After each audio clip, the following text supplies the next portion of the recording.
Moi, quand je connaissais aussi les difficultés des parents, quand moi je suis parti en France, les livres coûtent cher, la vie simplement est élevée, donc on peut pas, euh, on peut pas demander de l'aide à ses parents pour pouvoir poursuivre ses études en France. Donc effectivement, on a eu comme beaucoup d'étudiants, hein, je suis pas le seul dans ce cas-là, on a eu à faire tous les petits boulots.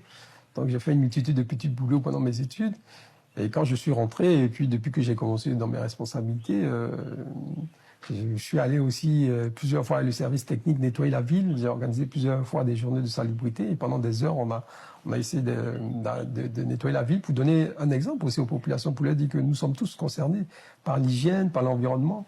Et donc, pareillement, je suis allé couper la canne aussi parce que il y avait beaucoup de jeunes pendant la traite de la canne à sucre.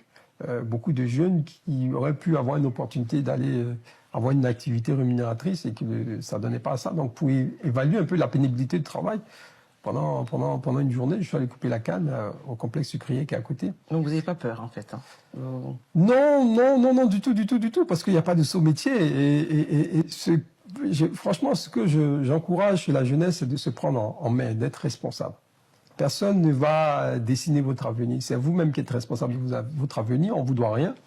Et à vous de vous prendre en compte, surtout quand vous avez la santé, quand vous avez un minimum de formation.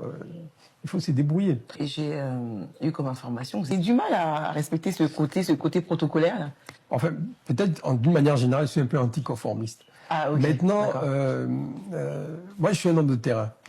C'est vrai que pour pouvoir aller sur le terrain, c'est pas approprié d'être en costume.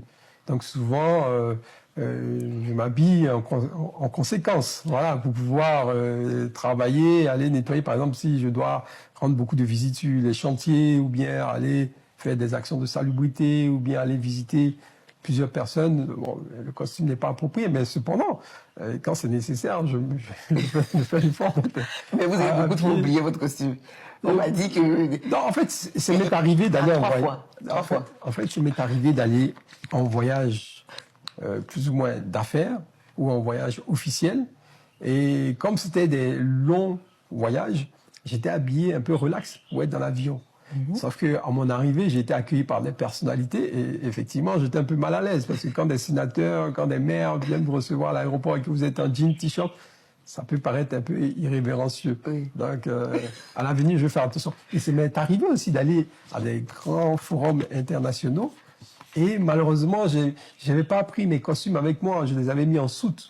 Et donc, vu que le vol a été dérouté, je me suis retrouvé au Sénat, par exemple, au Sénat américain. J'ai dû rentrer dans l'institution en jean, t-shirt.